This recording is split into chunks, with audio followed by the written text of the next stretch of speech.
I promise.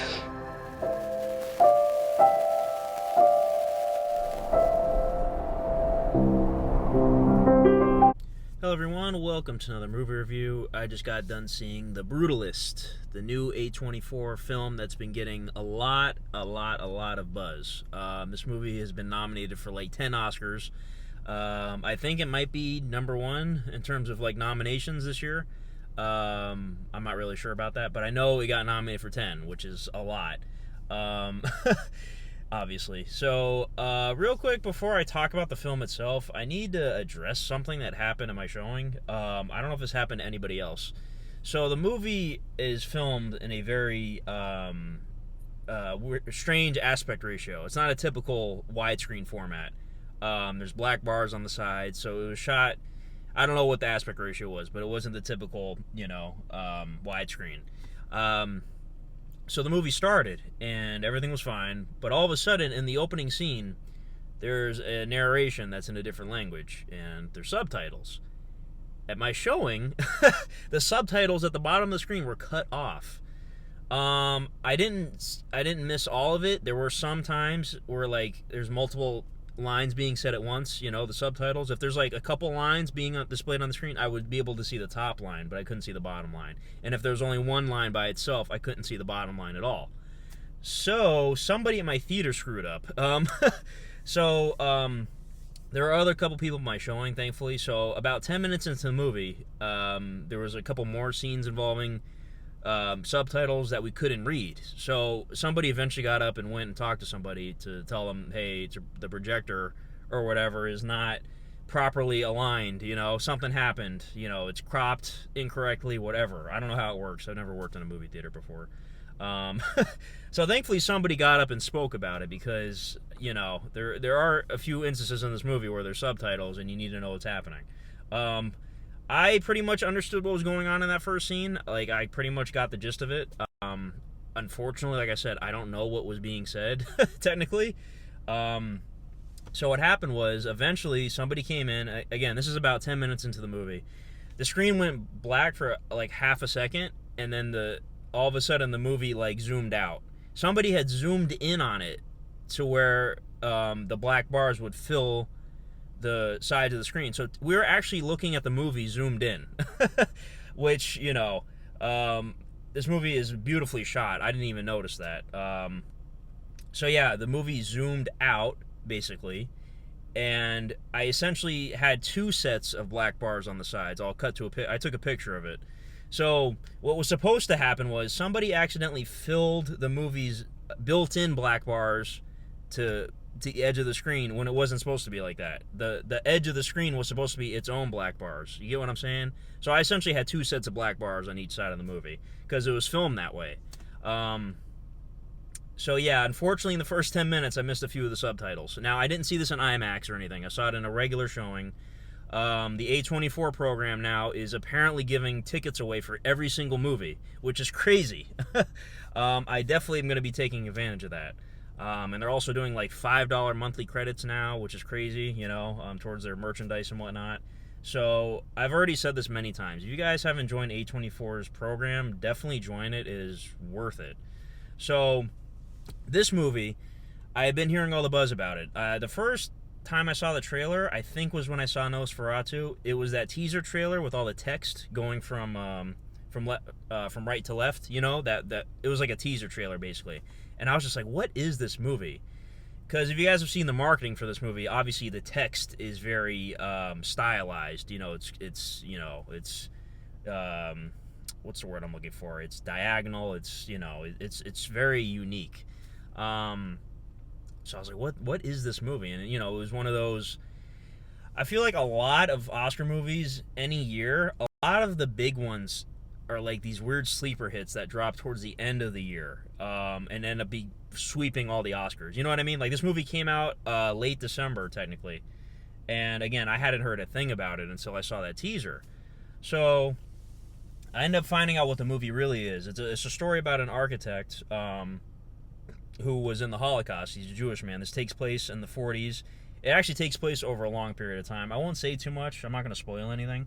But it's basically an epic movie, and I didn't mention either.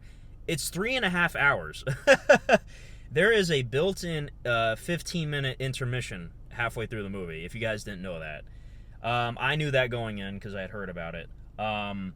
Yeah, this movie is that long. The only other 3.5 hour movie I think I've ever seen was The Irishman, which, I adore that movie. It's one of my favorites. I can watch that anytime, no problem. I've watched it many times in the background while I'm doing stuff and whatnot. That movie, that is the quickest 3.5 hours you'll ever watch. I know the first time I watched The Irishman, I felt it a little bit, but over time when I rewatched it, it's nothing. Same thing with the first Godfather, which is 3 hours. That is the quickest 3 hour movie you could watch. The Godfather 1, if you need to kill 3 hours, just put on Godfather 1. That's the quickest 3 hours ever, I swear. Godfather 2, on the other hand, I think that one's 3 hours and 20 minutes, if I remember correctly, because I think it's like a 200-minute movie. Godfather 2 is, objectively, I think, a better film, but it's not as well-paced as the first movie, I would say. But this one, yeah, the built-in intermission, I think, kind of helped, because something about that, like, it gives the audience a break. Sometimes a long runtime can be daunting, especially nowadays for people. So I felt like the intermission was a good idea. Like, basically, the first half of the movie was really setting up the second half. To be honest, I might have preferred I don't know if I preferred the first half. Yeah, I don't know, because basically the story revolves around Adrian Brody's character, who's an architect, like I said, and he's essentially trying to live the American dream, I guess. Like, he sort of comes from nothing. He's an immigrant, and he works his way up to becoming this famous architect. And that's the essential story of the movie. And along the way, you find out this man has his vices, he has his problems, he has his ego problems, he has, obsessive problems with his job, and he's just a workaholic, and, he's a perfectionist, So that's what this movie, I really think, is. It's really a character study on, like, how people's obsession can, like, take over their lives, and just totally change them. And it's definitely a really good movie in terms of, like, a story arc and being an epic. It definitely had that feel to it. And all the acting in this movie was amazing, I think. So I know Adrian Brody's nominated. I know Felicity Jones is nominated. She plays his wife. She did excellent. Guy Pearce, who is awesome, who's severely underrated, in my opinion. He's nominated as well, I think. And as I was watching Guy Pearce in this movie, I'm like, he reminds me of somebody that he should play, and I just couldn't think of it. And then it finally came to me. If they ever get around to doing the live-action Bioshock, he should play Andrew Ryan. I mean, he should. He would be perfect as Andrew Ryan. The way he looks in this movie, that's what he reminded me of, Andrew Ryan from Bioshock. So yeah, overall, this movie, like I said, it was very long, but I personally wasn't bored. I could definitely see people maybe being bored of this. Like I said, you do get a break halfway through, so you essentially get like an hour and a half, and then you get a 15-minute intermission, then you get an hour and a half, and there's sort of like there's like a beginning part, there's an epilogue part. So I'm not sure what the exact runtime is of each section, but it's basically like that. Maybe like an hour 45, an hour 45. I don't know. But yeah, the movie overall was very well shot. Incredibly acted. The direction was great, obviously. Yeah. But at the same time, I feel like this movie was kind of missing something. I don't know what it is. And I could have sworn, too, like, okay, the way this movie's being told, this has to be based on somebody, right? But apparently this is like an original story. Like, it's a totally fictional story, I don't know, it could be based on somebody, but from what I can tell, I don't think it is. But, it's an interesting tale, and they definitely capture the eras very well. There's several different eras in this film. And, again, I really don't have a lot to say It is a big undertaking, like I said. It's 1 a.m. right now, by the way. I saw this. The movie was scheduled for 9:05 to start. There's trailers and whatnot too. So, yeah, it's very late right now. So, but again, A24 with the free ticket thing. I was hesitating about this movie if I was going to see it, and personally, I would want to see this in IMAX. If you can see it in IMAX, see it in IMAX because I imagine it looks incredible. But again, their free ticket thing is only for standard showings. So I just said, you know what? It's a free showing. I might as well go see the movie. Because like I said, I didn't know if I wanted to pay a full IMAX ticket price for this movie I didn't know much about. And I didn't know if I was going to like it, whatever. So I definitely would try to see this in IMAX. I'm not going to pay to see it again. I wouldn't see it twice. I don't know if it's very watchable or not. Again, this is not that kind of movie.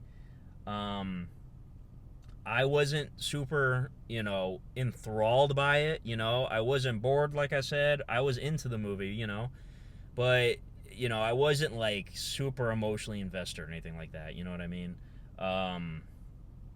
I personally don't think it's a best picture, but, judging by all the reviews and the nominations, it might win best picture. I mean, I'm not against it. It's just, it doesn't scream best picture to me.